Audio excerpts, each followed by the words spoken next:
¿Qué me separa a mí de alguien que lo ha conseguido? Es que ese alguien que lo ha conseguido lo ha intentado. Tenía ese run run, esa voz que me decía que o lo intentaba ya o no lo iba a intentar. ¿Intentar el qué? Vivir haciendo música, que es lo que siempre me ha llenado. Siempre pensaba en el easy y siempre me ponía en lo peor. ¿Y por qué hacías eso? Por cumplir expectativas quizás de mis padres o no, porque igual eran expectativas mías, ¿no? Empecé arquitectura. ¿Volverías a estar 6 años y medio de tu vida haciendo arquitectura? Precisamente gracias a esos años yo empecé a cantar en público. Yo empecé a componer por esa necesidad de transmitir un poco esa agonía que me generaba la situación, ese agobio con el que vivía. Hasta entonces siempre decía a todo que no. Y una de las cosas que cambié fue el empezar a decir a todo que sí. ¿El artista nace o se va haciendo? Se va haciendo, sin duda. Trabajamos en trabajos que quizás no somos talentosos y nos pagan dinero por ello, dedicándonos 40 horas, 50 horas, 60 horas, y sin embargo nuestros talentos no cobramos por ello. Ahora ya sí que queremos cobrar de la música o ya sí que queremos cobrar de nuestro propósito. ¿Qué ha cambiado? Desde fuera parecía que lo tenías todo. Familia, estabilidad, pero sin embargo has tomado una decisión importante. ¿Qué te faltaba? Menuda pregunta para empezar, para romper el hielo. Pues realmente no es que me faltara algo, es que creo que sentía que estaba más irascible de lo común. Ya me había acostumbrado a un estado un poco como de estrés, no sé, de buscar la autorrealización en un sitio en el que quizás yo sabía que pues no la iba a encontrar del todo. Y bueno, seguía ahí pues por muchas razones, ¿no? Entre otras, pues que en parte estaba a gusto y me gustaba mucho lo que hacía. Pero bueno, pues tenía ese run run, esa voz que me decía que o lo intentaba ya o no lo iba a intentar. Y no quería posponer más la decisión. ¿Intentar el qué? Intentar vivir haciendo música, que es lo que siempre me ha llenado. Y si siempre te ha llenado, ¿por qué no desde un inicio vivir de eso? Bueno, pues porque no es tan fácil. Todo el mundo te dice que vivir de la música es muy complicado, los miedos de los demás también te frenan. Y bueno, en mi caso en particular, cuando acabé el cole y tenía que elegir un poco qué camino tomar, con respecto a la música solo se me abría la posibilidad de seguir estudiando música clásica, que bueno, pues hasta el momento yo había estudiado flauta travesera, me gustaba, pero no era algo de lo que yo quisiera vivir o que dijera, buah, es que me muero de ganas de hacer esto. Sabía que me encantaba la música, pero sabía también que no era por ahí. Y bueno, pues eso. Por cumplir expectativas quizás de mis padres, bueno, o no, porque igual eran expectativas mías, ¿no? De lo que yo pensaba que estaba bien o que se esperaba de mí, empecé arquitectura. Y antes de arquitectura entiendo que, para que la gente te ubique, estudiabas en un cole y luego por las tardes, por lo que tengo entendido, tenías también extraescolares de X cosas, pero también estabas en el conservatorio. O sea, que le dedicabas ya tiempo, horas a la música desde pequeñita. ¿A qué edad empezaste en el conservatorio? Pues empecé a los 5 años en la escuela de música, que no es el conservatorio, la escuela municipal, y luego a los 8 pasé al conservatorio. Y sí, o sea, le dedicas mucho tiempo, pero también me gustaba. O sea, el otro día cuando te contaba que casi todas las tardes las tenía ocupadas o ocupadísimas, en realidad no era algo que yo no quisiera hacer. Es verdad que hubo momentos, ¿no? Y bueno, pues más complicados, ¿no? Pero bueno, era divertido dentro de todo, porque cuando eres niño las cosas son más fáciles de aprender. Tengo la sensación. ¿El artista nace o se va haciendo según tu experiencia de vida? Se va haciendo, sin duda. O sea, yo creo que, bueno, todos nacemos con cierta predisposición a que nos guste hacer algo en concreto, pues por lo que nos fomentan en casa, por las referencias que tenemos. O sea, en tu casa había artistas ya. Sí, bueno, a ver, mi madre tocaba el piano y sí que nos inculcaron mucho mis padres la música desde que éramos muy pequeños. Pero quizás por por ese fomento de la música desde muy bebés, desde el principio yo le cogía el gusto, pero no sé si eso es algo innato o es simplemente algo que como lo ves a tu alrededor lo imitas y al final pues terminas haciéndolo cada vez mejor, pues por pura repetición, ¿no? Al final yo siempre lo cuento, yo no cantaba nada bien, o sea, no sabía cantar. De hecho, tenía una voz horrorosa. O sea, me pasé un mes entero en primero de la ESO sin hablar porque hacía teatro, me grabaron la obra de teatro y cuando me la pusieron no podía oírme. Y estuve un mes sin hablar y eso que era voz solo hablada, no cantada. Entonces sí, desde luego que se hace. A tus 18 años entiendo que tienes que elegir qué vas a hacer o qué vas a estudiar, ¿no? Pero también estabas haciendo música. Sí, bueno, claro. Y entonces tomas una decisión que es arquitectura. Pero podías haber tomado la decisión de música. Podría haber tomado la decisión de seguir el camino de la música clásica, que era la única posibilidad que yo veía por aquel entonces de que fuera una opción para mí. O sea, es verdad que tampoco investigué si había universidades o escuelas privadas que fomentaran otro tipo de aprendizaje en la música, pero bueno, como yo venía de una familia pues un poco tradicional en este sentido, mi madre es profesora en una universidad, en ningún momento me planteé el no estudiar en algo que no fuera una universidad. Entonces, pues el Conservatorio Superior sería como el equivalente a la universidad, o sea, es formación reglada de alguna manera y esa era la única vía que veía de posibilidad, pero no me lo planteé porque no era lo que quería en ese momento. ¿Qué tal la decisión consciente o inconscientemente de arquitectura? Pues, a ver, yo creo que en términos generales, bien. O sea, yo siempre, cuando acabé la carrera dije y le dije a mis amigas, acordaros de que nunca digamos que no fue para tanto, porque sí que lo fue. O sea, sí que para mí fue un proceso y fue algo difícil. Me lo pasé muy bien y fueron unos años increíbles que siempre voy a recordar y no sé, o sea, al final ya no solo lo que aprendía como tal de cosas así más técnicas, que eso, bueno, al final se termina olvidando, sino también las capacidades transversales que te da el estudiar algo como arquitectura.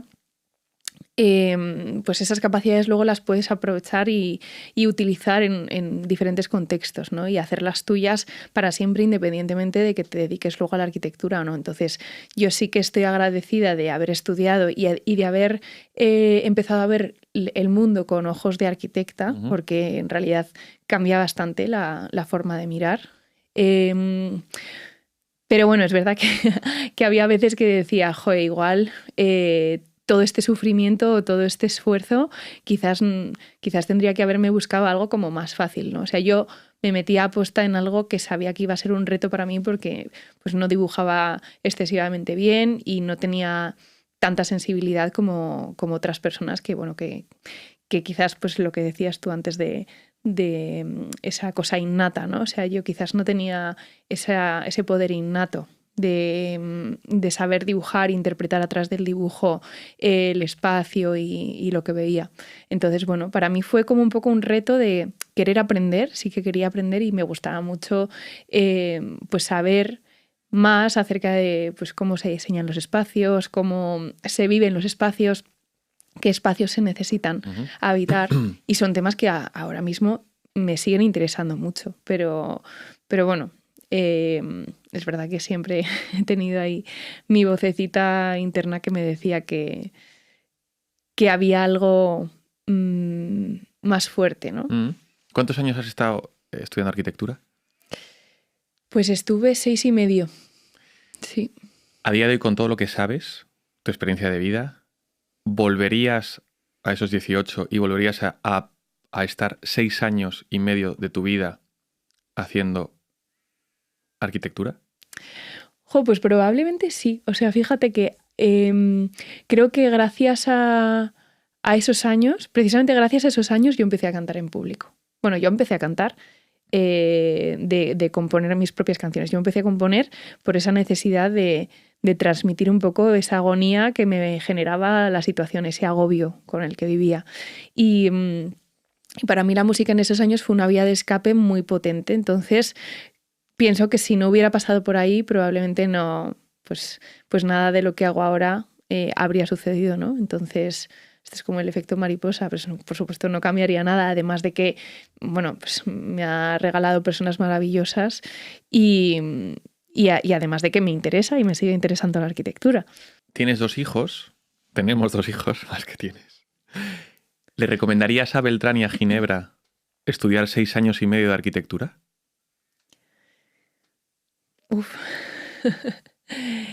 Le recomendaría que antes de tomar una decisión de ese tipo investigaran mucho, cosa que yo no hice. O sea, yo elegí en base a muy poca información, digamos, ¿no? Y les recomendaría que si realmente es lo que quieren, que se informaran, que se fueran a la escuela, que se fueran a un estudio, que vieran un poco cuál es la realidad del trabajo en el día a día de un arquitecto. Sí, o sea, porque bueno, pues cada uno tiene sus inquietudes y ¿por qué no? Porque no van a querer estudiar arquitectura, ¿no? Pero sí que es verdad que con el esfuerzo que conlleva, les recomendaría que primero buscaran y no solo tuvieran una opción. En mi caso yo solo tenía esa opción. O sea, no me planteaba otra. Has dicho que durante la carrera de arquitectura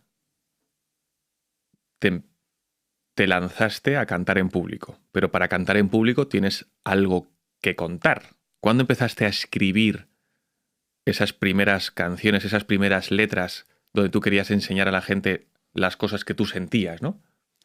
Bueno, en realidad no empecé a cantar en público cuando empecé a componer. O sea, poco a poco fue un proceso, ¿no? Al principio empecé como en las típicas copas con amigos, que siempre había una guitarra y era como, venga, vamos a cantar tal. Entonces yo tocaba y, bueno, pues tocaba y cantaba versiones. Y... ¿No cantabas? No cantaba mi música porque creo que ni siquiera tenía música compuesta mía. Vale. O sea, era simplemente... Lo que pasa es que no cantaba en público. O sea, más allá de el momento copas en donde, bueno, pues ya tenías la primera encima y te daba un poco de menos de vergüenza, no era algo que yo, pues no sé, no iba a micros abiertos, no hacía conciertos ni nada por el estilo. Yo había cantado siempre en mi casa y esa fue un poco la primera aproximación a cantar en público que tuve.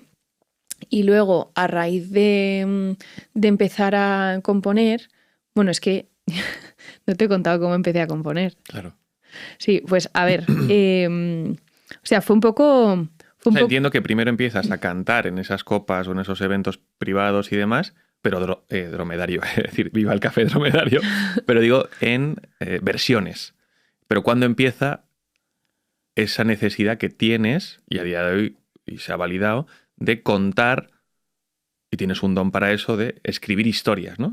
Escribir historias y luego cantarlas. Entonces, ¿cuándo viene esa parte de bajar a papel esos pensamientos y tener las canciones que tienes? Pues mira, yo creo que empezó como un poco de coña. O sea, tenemos un piano en casa porque mi madre toca.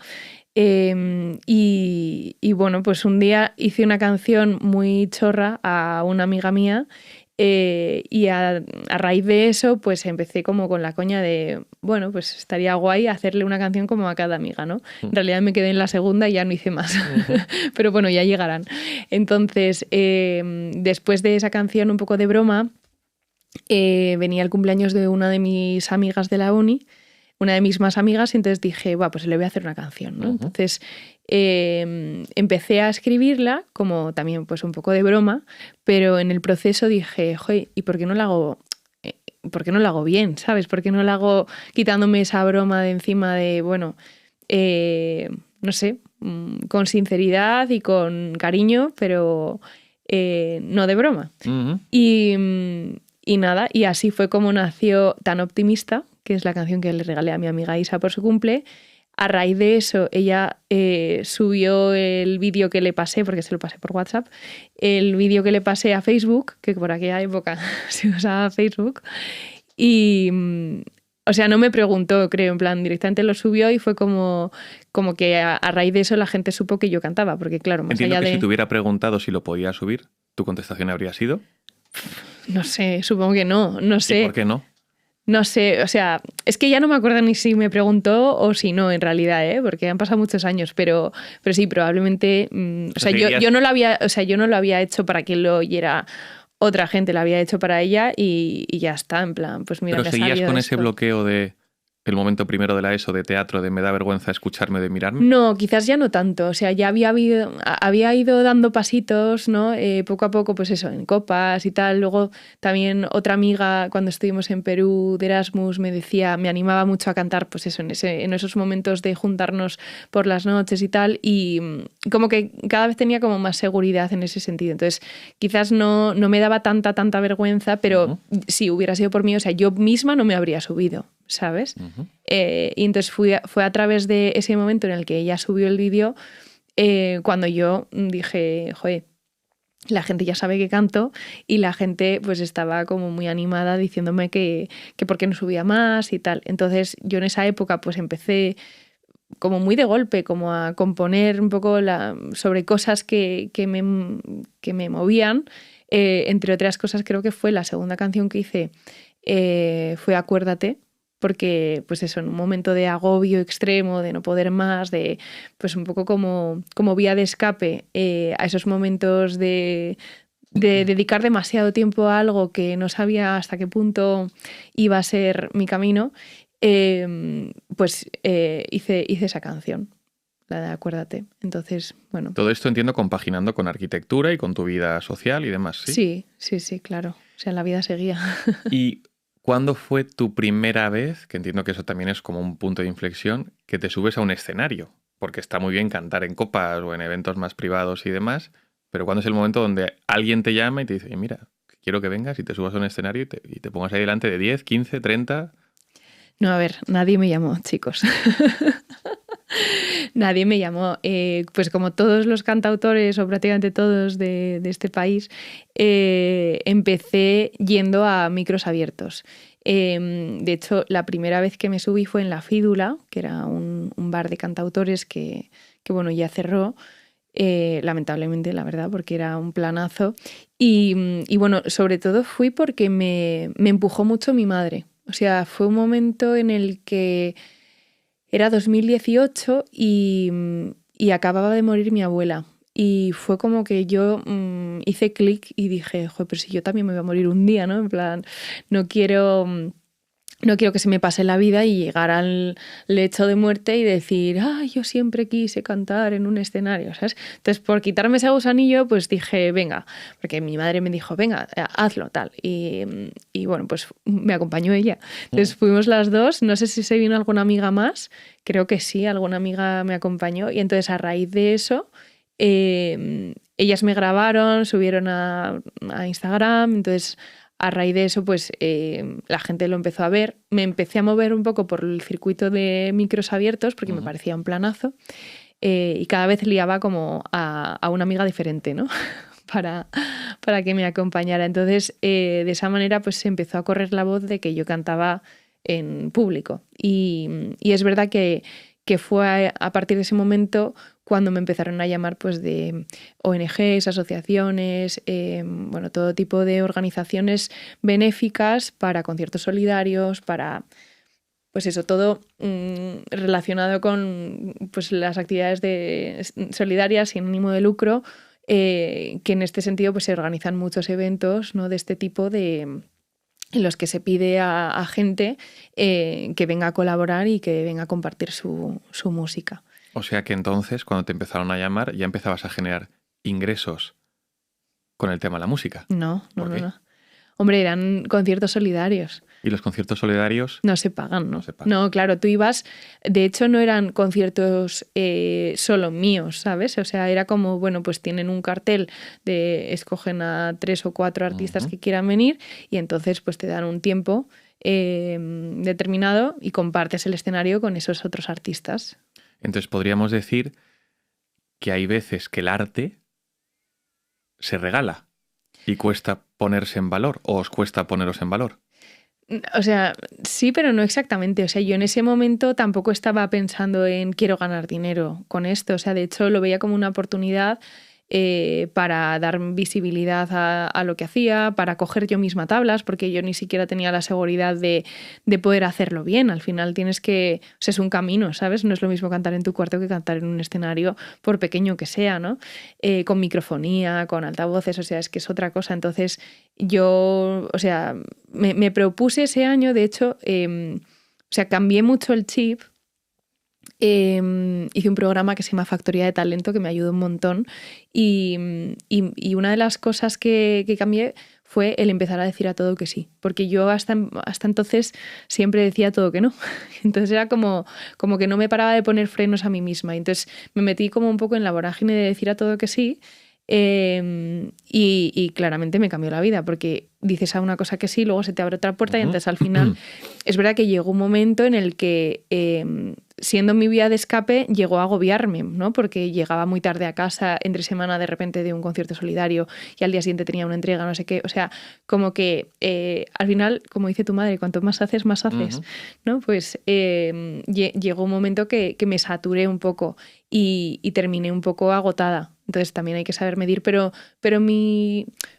no sé, mi objetivo ahí no estaba en ganar dinero, estaba en compartir la música, en pasármelo bien, en que la gente quizás me ubicara como pues alguien que podía estar ahí para dinamizar o para cantar en sitios y ya está. Pero, ¿se puede compartir tu arte y compartir tu música y que te paguen por ello? Te hago la reflexión porque a veces lo que veo es que no, pero luego queremos vivir de la música o de actor o de lo que sea, y sin embargo a veces conozco personas, o yo mismo, me he conocido a mí mismo y digo, trabajamos en trabajos que quizás no somos talentosos y nos pagan dinero por ello, dedicándonos 40 horas, 50 horas, 60 horas, y sin embargo nuestros talentos, que son cosas que son dones naturales, que entregamos a los demás y además a la gente le flipa, no cobramos por ello. Pero de repente nuestro Pepito Grillo nos dice que no podemos aparcar más nuestro talento, nuestro sueño, y tenemos que salir. Pero claro, ahora ya sí que queremos cobrar de la música o ya sí que queremos cobrar de nuestro propósito. ¿Qué ha cambiado? El foco. O sea, y la percepción de uno mismo, ¿no? También, sí, o sea, bueno, muchas veces no somos conscientes de las capacidades que tenemos porque normalmente lo que se nos da bien no nos supone un esfuerzo muy grande.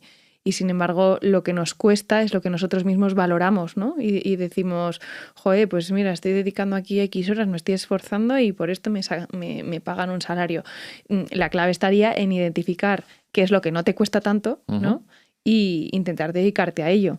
Pero quizás no es algo que se fomente tanto. O sea, vamos, yo por lo menos no he sentido en los años en los que estaba en el cole o así, no era algo que yo sintiera que se fomentara. O sea, no se le fomentaba al que se le daba bien algo desarrollar ese algo, ¿sabes? Se buscaba un poco que fueras bueno en todo o que supieras un poco de todo. O sea, si no eras bueno en matemáticas, te ponían profe de matemáticas en vez de, si eras bueno en literatura, ponerte profe en literatura. Sí, y no profe, o no sé, comprarte 20 libros que te pudieran interesar, ¿sabes? ¿Y por qué crees que pasa eso? Pues no sé, la verdad, nunca me lo he planteado, pero probablemente por ese afán de no querer ser menos que otro o en general, ¿no? O sea, el querer saber de todo para querer y poder opinar de todo. Pero quien mucho abarca, poco aprieta. Sí, sí, o sea, eso es así, eso es así. Quien mucho abarca, poco aprieta. Y Aprieta entonces poquísimo. tú empezaste a dejar de abarcar, ¿no? Y a día de hoy estás, tú me lo has dicho, ¿no? Poniendo foco, ¿no? Podríamos decir entonces que tu vida está más enfocada a día de hoy y que ahora te estás dando esa oportunidad que ya te habías dado, pero que ahora... O sea, ¿por qué ahora y no antes? Es más, yo ahora te veo y digo, ¡jo! Ahora, con una hipoteca. con 2 niños pequeños. O 3, porque yo podría ser también como un niño pequeño. Sí, ¿no? sí, tú eres mi niño mayor. Entonces, ¿y ahora? ¿Es entonces que puedo validar una hipótesis que acabas de decir? Y es que necesitabas que fuera un reto. Y como ahora es un retazo, te lanzas. Y sin embargo, antes el reto era estudiar arquitectura, que era esa carrera para los mejores o lo más difícil. Sin embargo, la música, como era una cosa fácil, para ti te salía. Y ahora que dices, ¡buah! Tengo ahora todo esto, ahora sí. Pues no sé, o sea, tampoco creo que sea así. O sea, no. No, Cada uno con sus teorías, ¿eh? Sí, sí, total. No, a ver, puedes tener algo de razón, pero igual ha sido como de una forma muy inconsciente. O sea, la realidad es que yo, cuando acabé la carrera, me dije a mí misma, hombre, ahora que me he comido estos 6 años y medio de esfuerzo, de dedicación, de sacrificio de horas y de encierro, pues bueno, voy a darle una oportunidad, ¿no? O sea, a ver qué pasa. Una oportunidad a la arquitectura. Sí, bueno, una oportunidad al camino predefinido de alguien que estudia en la universidad una carrera técnica, tal, porque realmente yo no he trabajado como arquitecta. Pero sí que, bueno, dije, vamos a darle una oportunidad, vamos a ver cómo es el mundo laboral, ¿no? Porque todo el mundo... 6 años y medio de mi vida. Como para no dedicarle una oportunidad, ¿no? Claro, no, ya le había dado una oportunidad por el hecho de dedicar ese tiempo. Sí, pero tenía como también curiosidad por saber qué había al otro lado, ¿sabes? ¿Y qué había al otro lado? Pues había mucho y sigue habiendo mucho. Y, joder, yo estos años he aprendido un montón. O sea, al final me he pasado otros 6 años y medio al otro lado, ¿no? En el mundo de la empresa, viendo cómo funciona una organización por dentro, cómo se estructura, qué tipo de tareas se hacen, dónde puede estar el foco principal, relacionándome con un montón de personas. O sea, también, no te voy a mentir, o sea, sí que quería saber qué se sentía trabajando en una empresa y bueno, porque tampoco, o sea, yo no suelo tener tantos prejuicios en ese sentido de decir, bueno, pues esto no lo quiero. O sea, yo para decir esto no lo quiero tengo que conocerlo, ¿sabes? Y bueno, pues sí que esa oportunidad que le he dado al final ha sido una oportunidad también para mí, o sea, para que yo pudiera ver qué había ahí, ¿no? Y bueno, pues sí, hay muchas cosas por hacer y hay mucho aprendizaje y hay mucha gente muy motivada trabajando en empresa y me parece estupendo. O sea, al final cada uno tiene un camino. Además, yo creo que es importante, como siempre que estés en algún sitio, tener un propósito, ¿no? O estar alineado con el propósito del sitio donde estés trabajando. Y en mi caso sí que yo estaba muy alineada con el espíritu colaborativo que teníamos en esta asociación, que era una asociación, un clúster, y bueno, el clúster AVIC, para ser exactos, que les tengo mucho Hola, cariño. Eduardo Vileire. Sí, y yo creo que eso es muy importante también, o sea, saber que donde estás respiras y vibras un poco de la misma manera. Entonces, bueno, pues ahí encontré, pues eso, muchos profesores de los que aprender también, muchos retos, muchas cosas que si me hubiera sentado yo sola a emprender un día, pues probablemente estaría mucho más perdida, ¿sabes? O sea, siento que estos años de trabajo también han sido años de formación y de saber aterrizar en el mundo y ver en qué consiste esto de la empresa, ¿no? Pero yo estoy al otro lado y digo, ¿por qué ahora? ¿Por qué ahora? Esa es la gran pregunta que se están haciendo muchas personas. Vale, sí, bueno, pues ¿por qué ahora? Porque en el momento en el que, claro, es que todo esto tiene como un orden cronológico que explica bastante bien el asunto. Yo termino el máster de arquitectura y nada más entregar, te conozco a ti al día siguiente. Empezamos a salir, yo empiezo a trabajar, tal, y a los 2 años y medio nos casamos. Entonces, bueno, pues mi foco en estos años no estaba tanto en mi desarrollo profesional, que bueno, que sí, que estaba contenta donde estaba y tal, sino más bien en crear una familia, en formar una familia contigo y en nuestro proyecto de vida, pero tenía muy claro que por encima de cualquier cosa estaba eso, ¿no? Nuestro proyecto de familia. Entonces, para ese proyecto de familia se necesitaba cierto sostén, cierta estabilidad económica.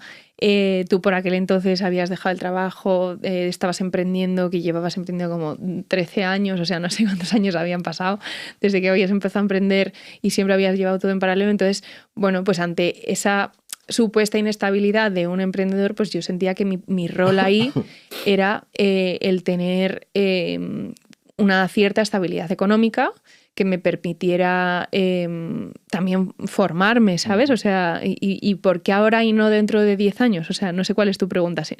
¿Por qué ahora y no antes o por qué ahora y no dentro de 10 años? Bueno, es por qué ahora, no lo veo tanto dentro de 10 años, es por qué ahora y no quizás en medio de la carrera, al terminar la carrera, al nacimiento de nuestro primer hijo o al nacimiento del segundo, y luego también, o es que tu voz interior ya no ha podido más y ha dicho, tengo que sacarlo. Tanto es así, que ya lo introduzco para que tú lo puedas contar, que fíjate la voz interior que tenías o las ganas que tenías, que has compuesto en un año 14 canciones o 15 canciones, ¿no? Entonces, tienes mucho que contar. O sea, había mucha taponación por la no acción.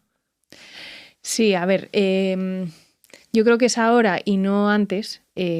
Bueno, uno de los motivos por esa estabilidad, ¿no? Y ese foco en la familia, pero también porque está muy ligado a la sensación de tener la inspiración conmigo, ¿no? O sea, que al final esto es un poco un círculo vicioso, ¿no? O sea, la inspiración no es eso de que te llega trabajando, es que para que tengas inspiración tienes que estar trabajando, o sea, tienes que estar ahí, estar con el foco puesto en crear, si no las cosas no salen. Entonces, yo estos años, a ver, por un lado, he vivido un montón de cosas que me han dado mucha información y muchas experiencias que poder transmitir. Y por otro lado, he estado viviendo contigo, que tú de alguna manera, bueno, no de alguna manera, no, de todas las maneras me has ido moldeando mi voz interior. O sea, al final la voz interior de cada uno va cambiando a lo largo de los años en función de las personas de las que se rodea y desde luego que mi voz ha cambiado mucho. O sea, porque... Bueno, porque tú has sido el primero que me has impulsado a que diera el paso, a que lo dejara y intentara... Bueno, aquí hay un paréntesis. Yo te diría que yo soy una persona que ha cogido el testigo, pero por lo que has contado, durante tu vida te has ido encontrando personas que te han ido empujando a darte oportunidades. Sí. O sea, yo soy otra persona más que aparece en tu vida y que coge ese relevo de otras personas que ya te decían... ¡Es por ahí! Y tú, ¡ah! Entonces, yo soy uno más de ese tema. La cosa es, ¿has tenido algún momento, ¿no? Durante todo este tiempo de decir, ¡ah! No sé si ha sido por estrés, no sé si ha sido por miedo, o sea, como los bloqueos, ¿no? Sobre todo porque yo creo que con tu testimonio, ahora contado y la gente ya tiene el contexto, puedes ayudar a diferentes personas a decir, yo estoy ahí, pero mañana, ¿no? O sea, pero mañana mejor. A ver. O dentro de 5 años cuando tenga ahorros. O cuando me case. O cuando tenga... O sea, ¿por qué en tu caso? ¿Qué les puedes contar? O sea, yo creo que cada uno tenemos una circunstancia totalmente distinta y los momentos de cada uno son distintos. Entonces, yo esto que estoy haciendo ahora, pues no lo podría haber hecho antes. O sea, porque las circunstancias habrían cambiado y todo eso habría influenciado mi decisión, ¿no? Entonces, para tomar una decisión de este tipo tienes que estar muy seguro.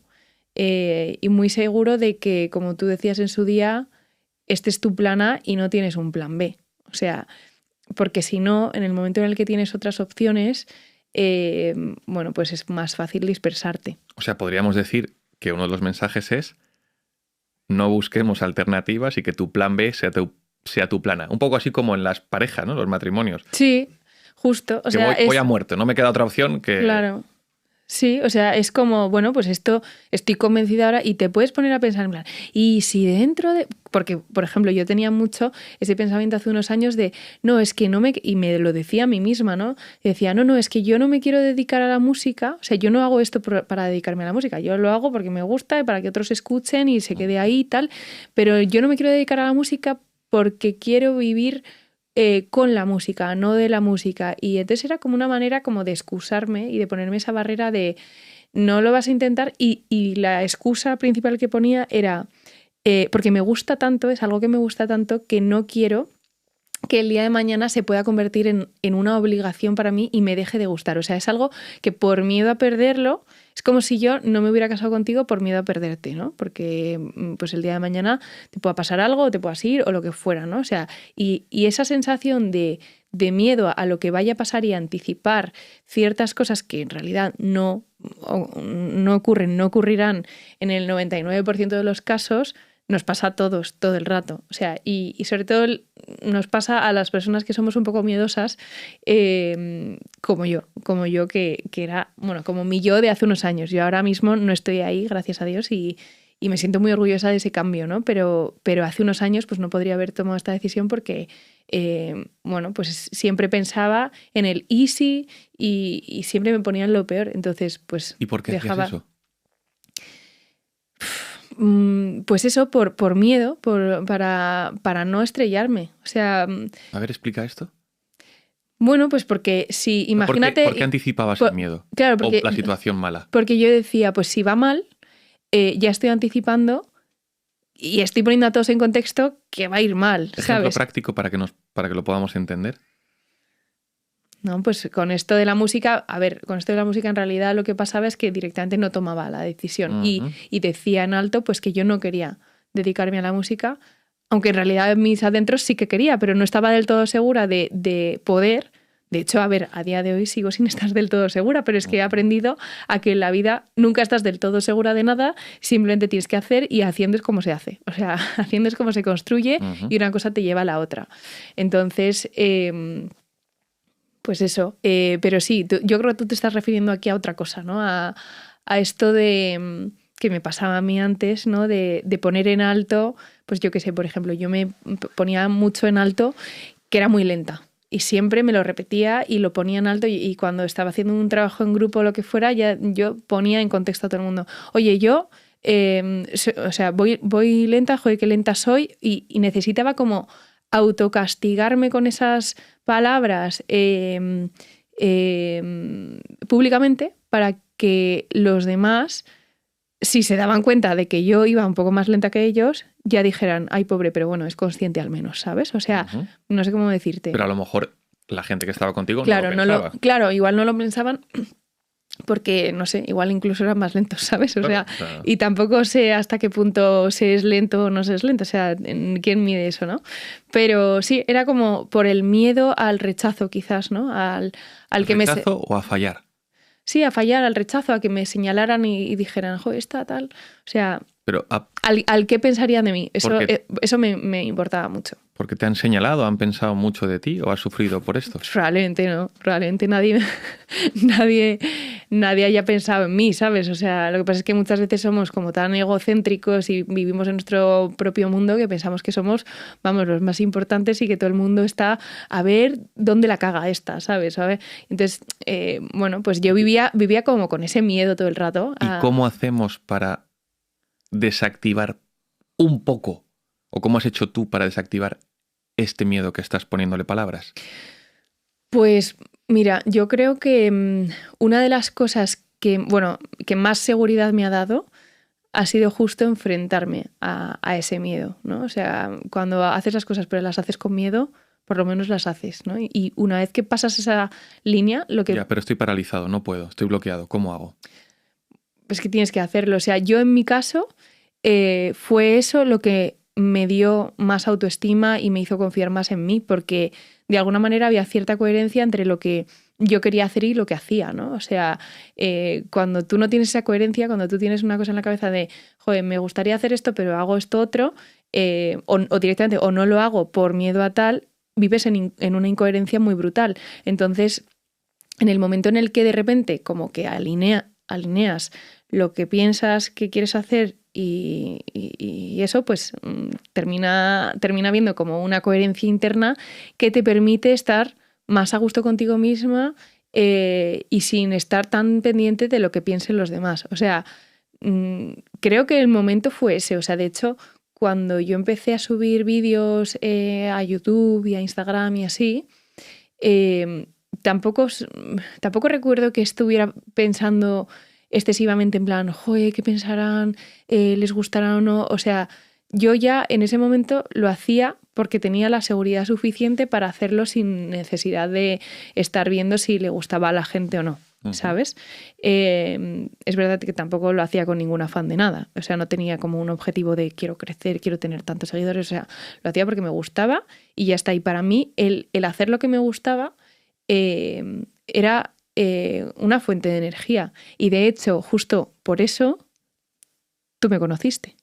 Porque, o sea, si no hubiera cantado en Instagram, si no hubiera compartido lo que más me gustaba hacer con otra gente a través de esta ventana, pues no, probablemente no nos habríamos conocido. O sea, podríamos validar otra hipótesis que es cuando tú estás haciendo cosas que te salen de forma natural, uno de tus talentos, pueden aparecer personas a tu vida que pueden venir para quedarse y sin embargo no apareció haciendo otro tipo de actividades, ¿no? Y yo lo valido. Yo lo que veo en ti en Instagram, cuando yo buscaba la lupa y hacía like, dejaba mis meadillas, era una persona segura de sí misma que tenía el valor, aunque con miedo seguramente, de subir un contenido, de salir cantando una versión, de lo que fuera, o de sus propias canciones. Entonces podríamos validar que cuando haces lo que te gusta, aun con miedo, te pueden pasar cosas bonitas. Sí. O sea, al otro lado del miedo hay muchas cosas, hay muchas oportunidades. Al otro lado del miedo hay muchas cosas buenas, sí. Hay muchas cosas bonitas. Y sí, hay que hacerlo. Lo que pasa es que es verdad que yo personalmente, como decías antes, he necesitado varias personas a lo largo de mi vida que me han ido empujando. ¿Y tú a quién? Me voy a poner a llorar al final. Te iba a preguntar, claro, veo muchas personas, ¿no? Hablabas de tu madre, tu padre, tus hermanos, tu familia, tu abuela, amigas. Y yo ahora... ¿y tú a quién has empujado? Uf. Joder, pues no sé. ¿Qué pregunta? No sé. O sea, supongo que... Es que no lo sé. Nadie me ha dicho nunca en plan, pues mira, he hecho esto gracias a que tú me dijiste, ¿sabes? Y tampoco tengo como a nadie en el radar que crea que haya tomado una decisión porque se haya sentido apoyada o no, o arropada por mí.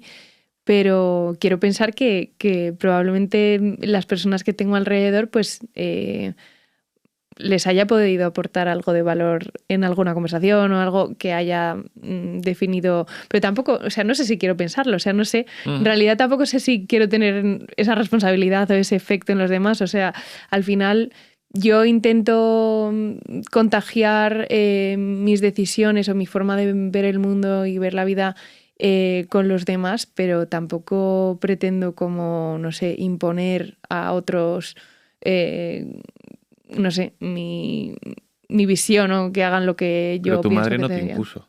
Isa no te impuso. Es gente que te empuja, que te da ese codazo. Sí. Entonces, en tu caso, tú también has dado codazos y has empujado a gente. A mí me has empujado a ser mi mejor versión.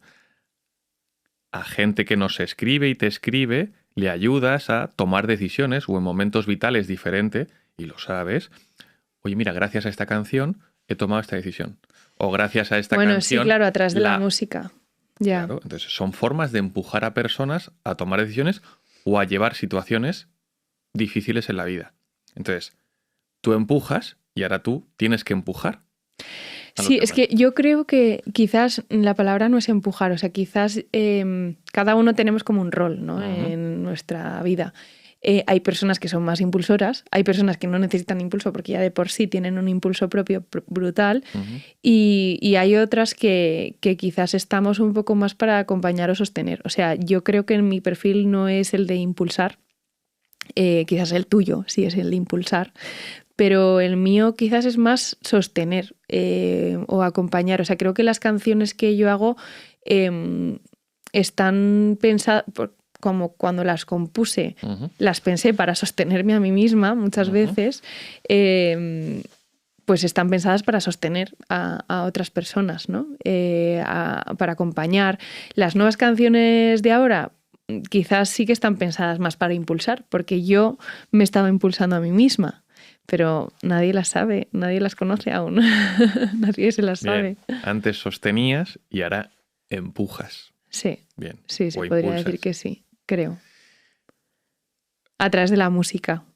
Sí. Sí. Sí. Bueno, a través de tus talentos das lo que has recibido y lo que tienes, que es lo que te llena. Y cuando alguien está lleno, entiendo que da su mejor versión, ¿no?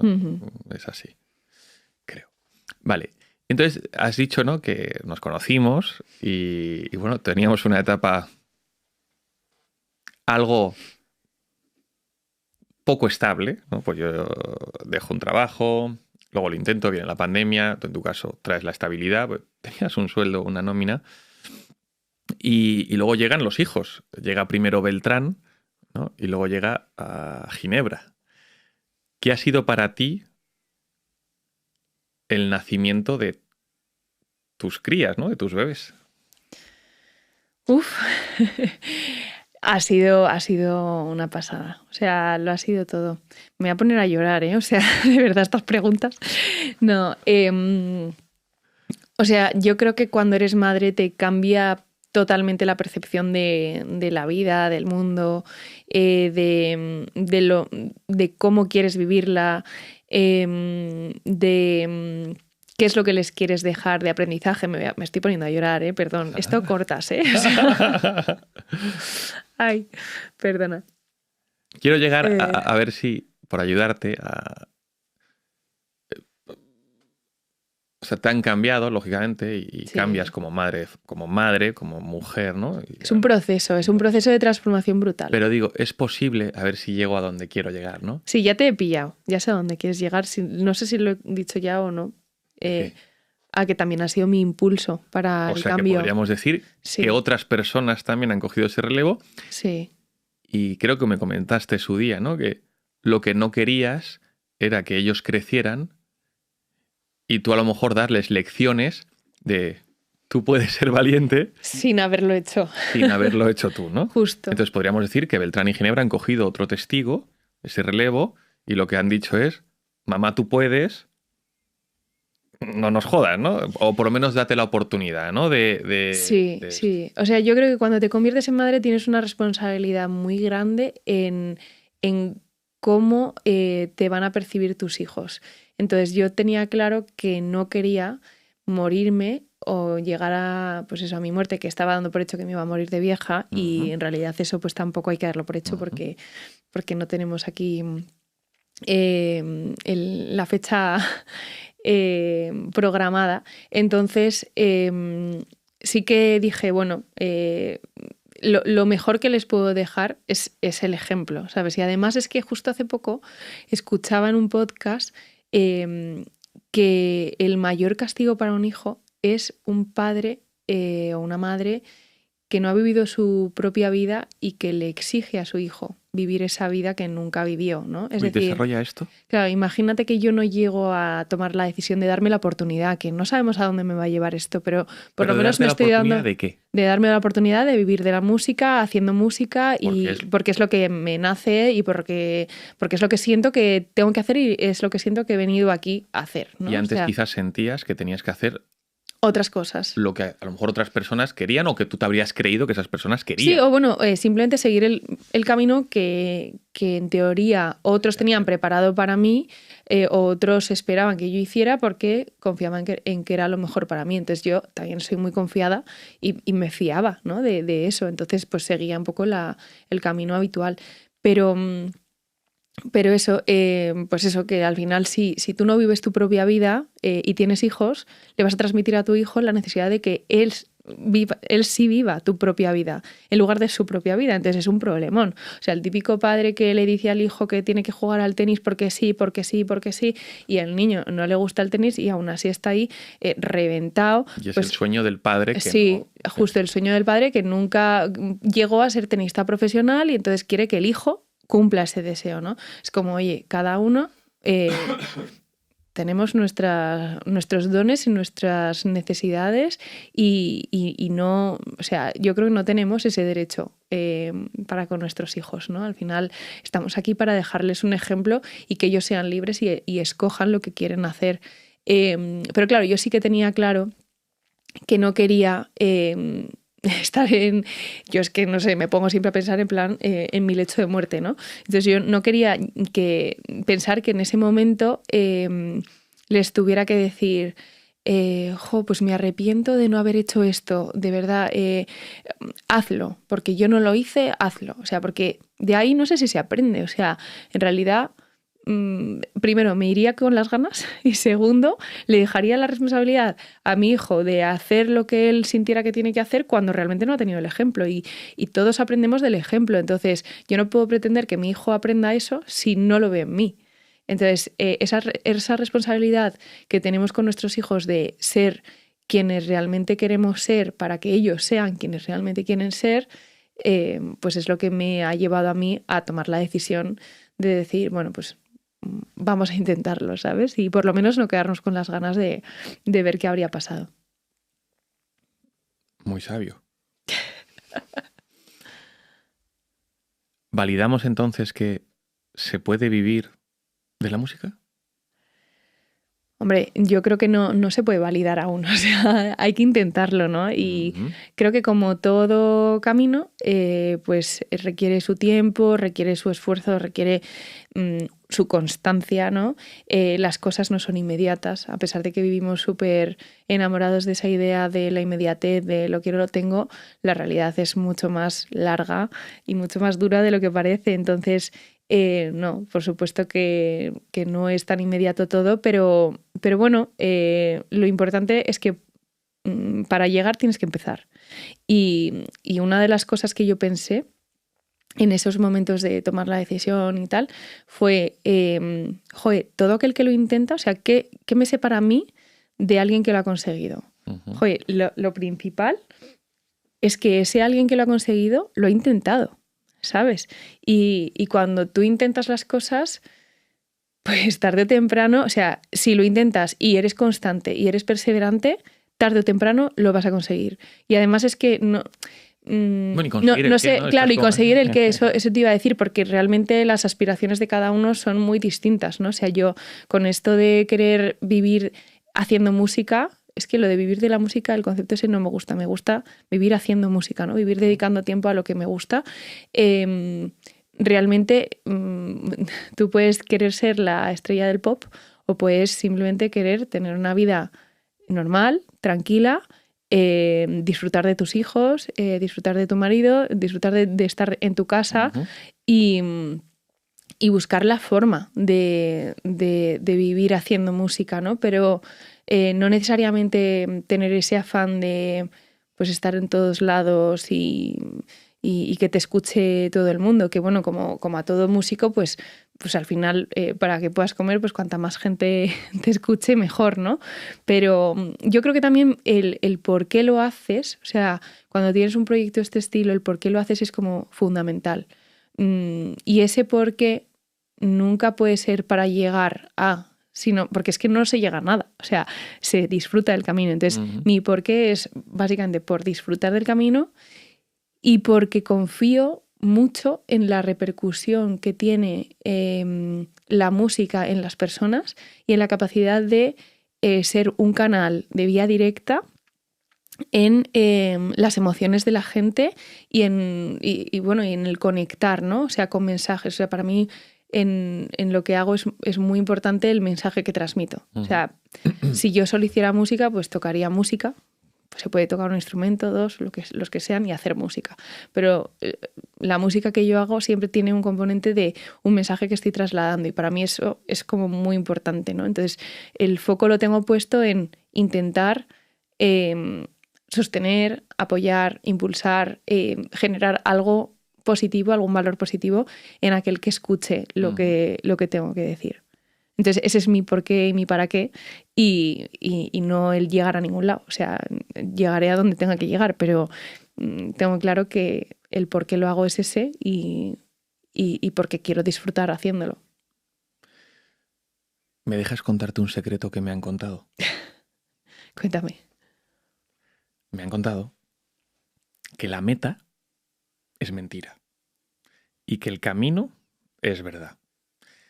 Muchos han querido llegar a la meta y al llegar a la meta se han encontrado un vacío.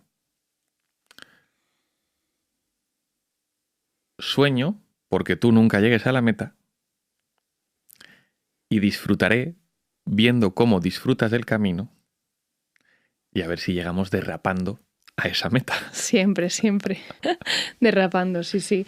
Hay una cosa que justo comentaba el otro día con unas amigas, que es un poco perverso, pero en la sociedad de hoy en día al camino profesional se le llama carrera profesional. Es que el vocabulario influye mucho en cómo hacemos las cosas y por qué percibimos que tenemos que hacer las cosas, ¿no? Entonces, ese concepto de carrera profesional, o sea, ¿por qué?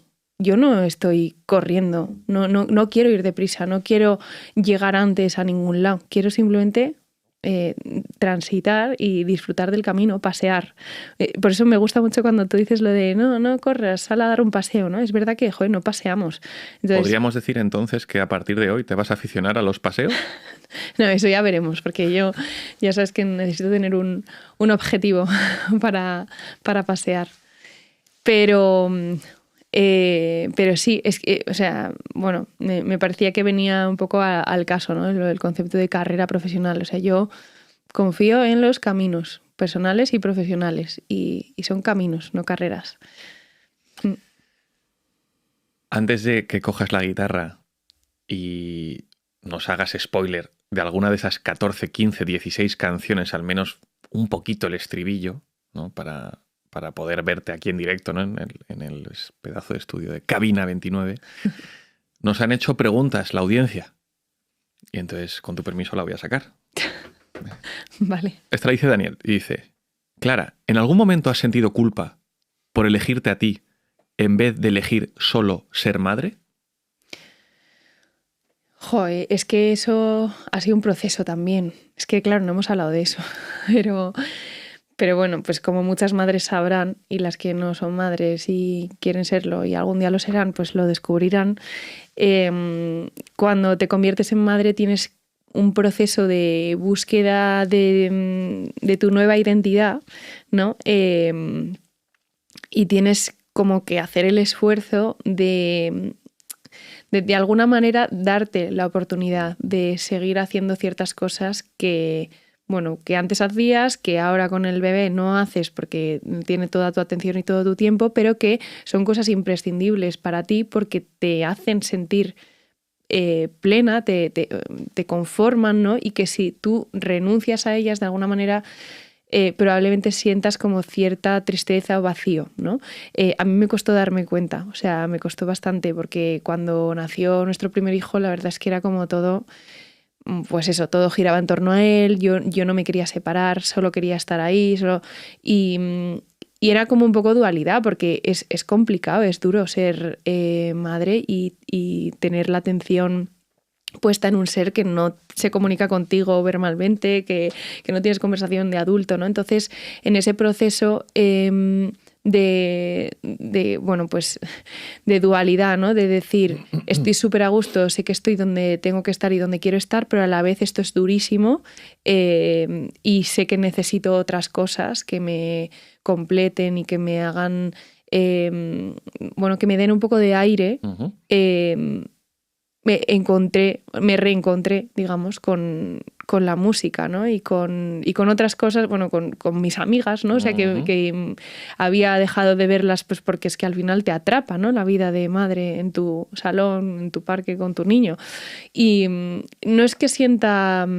No, ahora mismo no siento culpa, me siento muy orgullosa porque al final una parte de mi identidad es ser madre, por supuesto, pero yo también soy un ser, aparte de ser madre. Ser madre me define, por supuesto, y me va a definir para toda la vida, porque es lo más bonito y lo más grande que me ha pasado. Pero sí que siento que para que mis hijos estén bien, yo tengo que estar bien. Y para yo estar bien necesito pues ciertas cosas sanas, por supuesto, ¿no? Que me completan como persona. Gracias. Si Beltrán y Ginebra vieran esta entrevista dentro de 15 años, ¿qué te gustaría que entendieran de la decisión que has tomado hace unos meses? Que entendieran.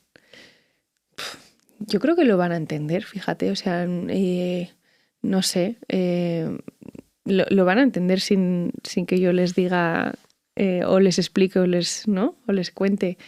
Pero bueno, supongo que pues eso que comentábamos antes, de intentar dejar ese ejemplo y que hicieran ellos un poco lo mismo, ¿no? Que ellos siempre fueran fieles a sí mismos y no se dejaran llevar por lo que otros opinen o por lo que se supone que esté preestablecido, ¿sabes? Que si el día de mañana Beltrán quiere ser funcionario, pues que sea funcionario, independientemente de que tú seas emprendedor y pienses que bueno, que eso igual pueda ser una locura. Pues si él quiere ser eso, que sea eso, ¿no? O sea, que cada uno, que si Ginebra quiere, yo qué sé, convertirse en artista de circo, pues que luche por ello, ¿no? Pero eso sería, ¿no? Que ellos hagan lo mismo. ¿Qué es más egoísta, perseguir tu sueño o renunciar a él?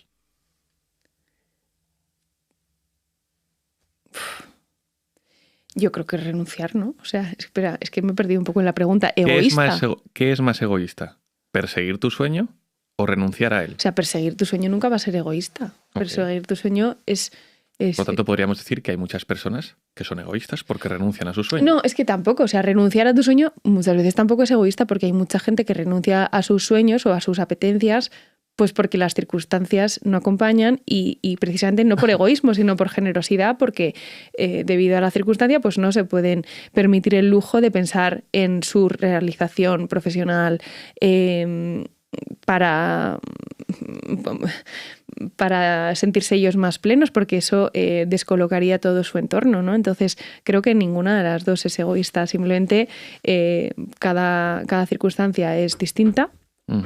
Y bueno, pues lo que sí que creo es que